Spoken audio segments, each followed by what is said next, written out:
அனைவருக்கும் வணக்கங்க. இன்றைக்கி நாம் என்ன பார்க்க போகிறோம் அப்படின்னா, இந்த வீடியோவில் கணக்கம்பட்டி ஐயா நிறையா அற்புதங்களை பண்ணியிருக்காரு, பண்ணிட்டு இருக்கார் இன்றைக்கி வரைக்கும். எத்தனையோ பேர்த்தோட கொடுமையான வியாதிகளையும் அவங்களுடைய மன வேதனைகளையும் போக்கி எல்லாத்துக்கும் அருள் புரிஞ்சிட்டு வராரு. நம்மளால் எத்தனையோ விஷயங்களை நம்ம கேள்விப்பட்டிருப்போம். எத்தனையோ விஷயங்களை ஐயாவோட அற்புதங்களை கண்ணால் பார்க்க முடியுது, காதால் கேட்க முடியுது.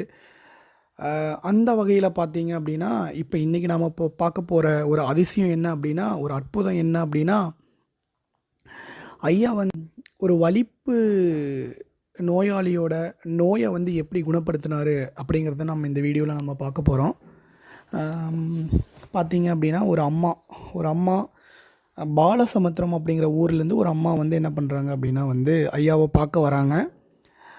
அந்த அம்மாவுக்கு பார்த்தீங்க அப்படின்னா ஒரு பையன், ஒரு பொண்ணு தான் மூத்த பொண்ணு. அந்த பொண்ணுக்கு கல்யாணம் பண்ணிட்டாங்க, கல்யாணம் பண்ணி கொடுத்தாச்சு. அந்த பொண்ணு நல்லபடியாக வாழ்ந்துட்டுருக்கு. இந்த நிலையில் இந்த பொண்ணோட அவங்க அப்பா இறந்து போயிடுறாப்புல. அந்த அம்மாவோட கணவர் இறந்து போயிட்டார். ஸோ இவங்க 2 பேர் மட்டும்தான் வாழ்ந்துட்டு வராங்க. யார் அப்படின்னா, அந்த அம்மாவும் மகனும் தான் வாழ்ந்துட்டு வராங்க. பொண்ணுக்கு கல்யாணம் பண்ணி கொடுத்துட்டாங்க. அந்த பொண்ணு அது பாட்டுக்கு வாழ்ந்துட்டு வந்துட்டுருக்கு. இந்த சூழ்நிலையில் என்ன ஆகுது அப்படின்னா, அந்த அம்மாவோட பையனுக்கு ஒரு நாள் என்ன ஆகுதுன்னா, பஸ்ஸில் ஏறும்போது அந்த படிக்கட்டில் கீழே விழுந்துடுறாரு. அப்போ விழுந்ததுக்கப்புறமா அந்த பையனுக்கு அப்போ இருந்து கண்டினியூவாக என்ன ஆகுது அப்படின்னா, காக்கா வலிப்பு ஏற்படுது.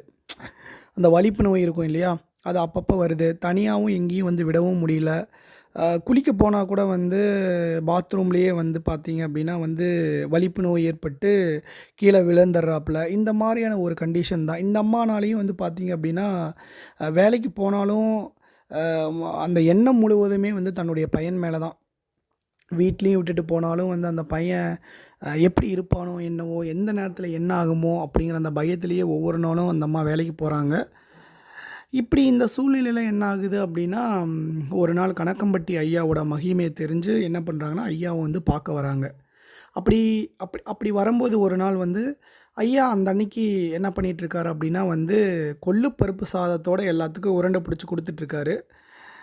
அதுக்கப்புறம் இந்த அம்மா தன்னோட பையனை கூட்டிகிட்டு முழு சோகத்தோடு ஐயாவை பார்க்க வராங்க 2 பேரும். அப்படி வரும்போது பக்கத்தில் இருக்கிறவங்க விசாரிக்கிறாங்க, என்னம்மா ஆச்சு, ஏன் இவ்வளோ சோகமாக இருக்கீங்க அப்படின்னு கேட்கும்போது அந்த அம்மா அவங்களுடைய கஷ்டத்தை சொல்கிறாங்க. இந்த மாதிரி என்னோடய பையனுக்கு காக்கா வலிப்பு இருக்குது அப்படின்னு சொல்லிட்டு. சரி, எல்லாமே ஐயா பார்த்துக்குவாருமா அப்படின்னு சொல்லிகிட்டு இருக்கும்போதே ஐயா வீட்டுக்குள்ளேருந்து வெளியே வராரு. என்ன எல்லாம் விசாரித்து முடிச்சாச்சா அப்படிங்கிறாப்புல சிரிச்சுட்டே. அதுக்கப்புறம் அந்த அம்மாவை கூப்பிட்டு அந்த பையனையும் கூப்பிட்டு பக்கத்தில் உட்கார வச்சுட்டு ஐயா அந்த பையன்கிட்ட சொல்கிறாங்க. என்ன சொல்கிறாங்க அப்படின்னா, பக்கத்தில் விறகு கட்டைகள் இருக்குது, அதுக்கப்புறம் அரிவாள் ஒன்று இருக்குது. அந்த பையனை கூப்பிட்டு அந்த அந்த அந்த விறகையெல்லாம் வெட்டி போடு சாமி அப்படின்னு சொல்கிறாங்க. அந்த பையனும் போய் என்ன பண்ணுறான் அப்படின்னா, அந்த விறகுகளை வெட்டுறான் அரிவாள் எடுத்து. இந்த இடத்துல ஒன்று புரிஞ்சிக்க வேண்டியது என்ன அப்படின்னா, வலிப்பு நோய் வந்துச்சு அப்படின்னா இரும்பை தான் கையில் கொடுப்பாங்க. ஐயா இந்த இடத்துலையும் இரும்பு அரிவாள் இல்லையா, அந்த அரிவாளால் வெட்ட சொல்கிறாரு. ஸோ ஐயா எதுக்கு இதை சொல்லியிருப்பார் அப்படின்னு சொல்லிட்டு எல்லாத்தினாலேயும் உணர்ந்திருக்க முடியும்னு நினைக்கிறேன். அப்புறமா என்ன பண்ணுறாரு ஐயா, சொன்னபடியே அந்த பையனும் அரிவாளால் எல்லா விறகையும் வெட்டிட்டான். அதுக்கப்புறம் ஐயா கிட்ட பக்கத்தில் வரான். அப்புறம் ஐயா இருந்துட்டு, நீ போட்டிருக்கிற சட்டையும் வெட்டி கொண்டு போய் குப்பை தொட்டியில் போடுறா கழட்டி அப்படிங்கிறாப்புல. அந்த பையனும் என்ன பண்ணுறான், குப்பையில் கொண்டு போய் போடுறான். அப்போ இந்த இடத்துல பார்த்தீங்க அப்படின்னா, ஐயா அவனுக்கு இருக்கக்கூடிய அந்த வலிப்பு நோயை போக்குவதற்காக இந்த சூட்சமமாக இந்த ஒரு விஷயத்தை பண்ண சொல்கிறாரு. அதை நல்லாவே புரிஞ்சுக்க முடியுது. அதுக்கப்புறமா ஐயா அந்த பையனையும் அந்த அம்மாவையும் கூப்பிட்டு, போயிட்டு வாமா, சடையன் இறங்கிட்டான் அப்படிங்கிற ஒரு வார்த்தையை சொல்கிறாரு. சடையன் அப்படிங்கிறது என்ன அப்படின்னா, அந்த காக்கா வலிப்பு நோய் தான். அந்த காக்கா வலிப்பு போயிருச்சு அப்படிங்கிறத ஐயன் சடையன் இறங்கிட்டான் அப்படின்னு சொல்கிறாரு. அதுக்கப்புறமா அந்த அம்மா அந்த பையனை கூட்டிகிட்டு போகிறாங்க. போயிட்டு ஒரு 1 இயருக்கு அப்புறமா திரும்பி வராங்க.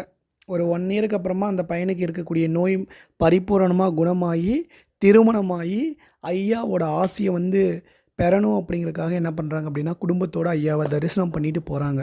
இந்த மாதிரி ஐயா எத்தனையோ பேர்த்தோட நோய்களை வந்து குணமாக்கி, இன்றைக்கும் வந்து குணமாக்கிட்டு தான் இருக்காரு. இன்றைக்குமே எல்லாத்துக்கும் ஐயாவோட அருள் வந்து பரிபூரணமாக கிடைச்சிட்டு தான் இருக்குது. அதை நம்ம கண்ணால் பார்த்துட்டு தான் இருக்கோம்.